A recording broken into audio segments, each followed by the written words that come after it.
Yo, destiny-defying devotee.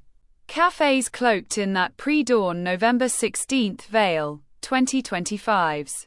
Sapphire hush cradling our velvet mochas, manhwa scrolls unfurled like ancient incantations from a 10-episode trance. EP10's scepter gambit still hums with violet voltage, that Athy clawed chess.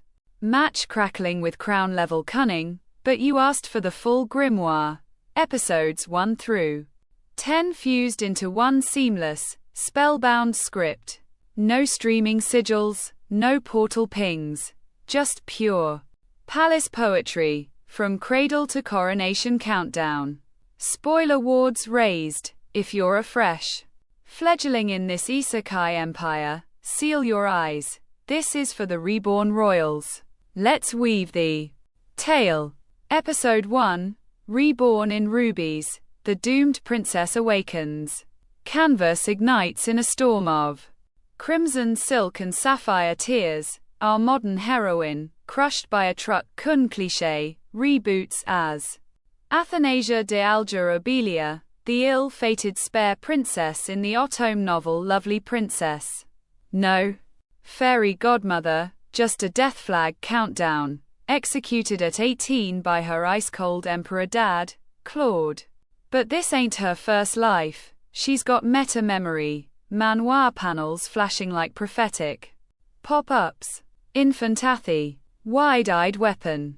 She coos, she charms, she survives. First spell, win over Lily, the loyal maid with a heart softer than palace pastries. Final frame, a tiny hand clutching a rattle like a scepter. I'll rewrite this ending. Episode 2, The Emperor's Eclipse. First audience, first fear. Palace bells toll like funeral chimes. Athy, now a toddling terror in frills, is summoned to the Emerald Throne Room, Claude's domain of dread. His eyes, amethyst voids. His voice, a blade in velvet. One wrong giggle and snicked, off with her head.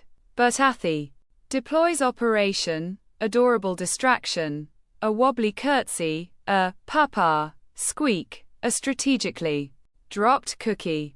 Claude's mana flickers, a glitch in the ice. He spares her, for now.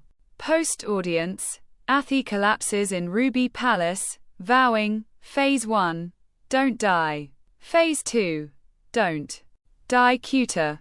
Episode 3, Black Lily and Blueprints, building the survival squad. Athy assembles her inner circle. Felix Robane, the red-haired knight with a sunshine grin and a sword sharper than gossip, swears fealty after Athy accidentally heals his paper cut with a mana spark. She read the spell in a picture book. Genius. Lily becomes her spy, smuggling intel on court vipers. Flash forwards tease the manhwa's doom. Jeanette, the real heroine, blooming like a poison ivy princess. Athy's mantra: if she's the sun, I'll be the shadow that survives the dawn. Episode 4, The Tea Time Trap, Poison, Paranoia, and Pastries. The Imperial Tea Party, a pastel death arena. Nobles smile with teeth like daggers. Athy sips from a cup laced with nightshade elixir, courtesy of a jealous duchess. But she swapped the cups with illusion magic, thank you, forbidden toddler grimoires. The duchess foams, faints, and gets exiled. Claude watches from the shadows, one brow arched, clever bloom. Athy internally screams, I just wanted cake. Episode 5, Mana Bloom, the princess who shouldn't spark. Athy's magic awakens early. A sapphire burst that shatters a chandelier during a tantrum over broccoli. The court whispers, a bastard with divine mana? Unheard of. Claude summons her again. This time, a mana test. She dials it down to cute sparkles, hiding 90% of her power. He gifts her a jeweled hairpin, a tracking spell or a truce. Athy's not betting her head on it. Nighttime. She practices illusion clones in her mirror. If they want a doll, I'll give them a puppet master. Episode 6. The Forgotten Brother, Lucas and the Tower of Tomes. Enter Lucas, the black-haired, crimson-eyed warlock in training, trapped in the black tower for excessive mana pranks. Athy sneaks in, disguised as a delivery sprite, and strikes a deal. Teach me dark magic, I'll bust you out. He smirks, you're fun for a doomed princess.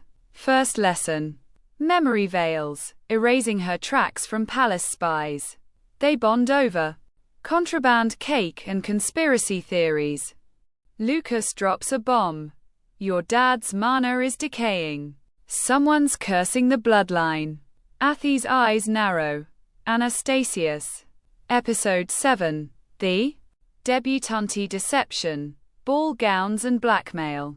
Athy's debut ball at age 7. A glittery gauntlet of suitors and schemers. She twirls in a gown woven with illusion threads, shifting patterns to hypnotize onlookers. A duke's son proposes, he's 12, she's 7. She counters with a memory charm. He forgets his name, proposes to a potted plant. Claude watches from the balcony, a ghost of a smile. Post-ball. Athy uncovers a blackmail ledger in the library. Nobles funding anti-royal cults. Time to play dirty. Episode 8. The Emperor's Illness. Cracks in the ice. Claude collapses during a council meeting, mana overflow, eyes bleeding gold. The court panics. Athy sneaks into his chambers with Lucas's healing rune, smuggled in a teddy bear. She stabilizes him, but he wakes mid-spell, grabbing her wrist. Who taught you this? She lies. A dream. He lets her go. For the first time, he says her name. Athanasia. Not princess. Not child. Her name. She cries in the hallway. He's human, and that makes him scarier. Episode 9. The Imperial Tea Rematch. Father versus daughter. The rematch. Tea party. Claude invites Athy alone. No guards. No Lily. Just a table, 2 cups, and a chessboard. Of silence. He pours. She waits. He asks, why do you fear me? She answers with a spell, a truth illusion showing her execution from the novel. He sees it. His hand trembles. The cup cracks. He whispers, that future will not come to pass. Athy's heart fractures. Is he protecting her, or the throne? Episode 10. Shadows of the Scepter. Athanasia's Gambit. The Council of Shadows. Claude convenes the Empire's mages to audit the imperial bloodline. Athy crashes the meeting, invisible, quill in hand, recording every treasonous whisper. She exposes a mana siphoning artifact hidden in the scepter, planted by Anastasius's remnants. Claude's mana stabilizes. He crowns her honorary scribe of the realm, a public shield. Final shot. Athy on the balcony, wind in her hair, scepter glowing in her reflection. The game board is mine. Now, this 10-episode arc is isekai royalty. A tiara forged in fire, frills, and father issues. Athy doesn't just survive the story, she steals the pen. The animation. Colored pencils. Dream diary aesthetic. Pastel palaces bleeding into midnight mana storms.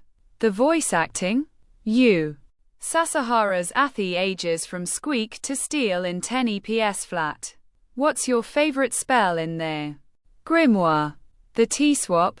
The debut disaster. The name Whisper. The cafe's dawn table is yours. Spill the royal tea.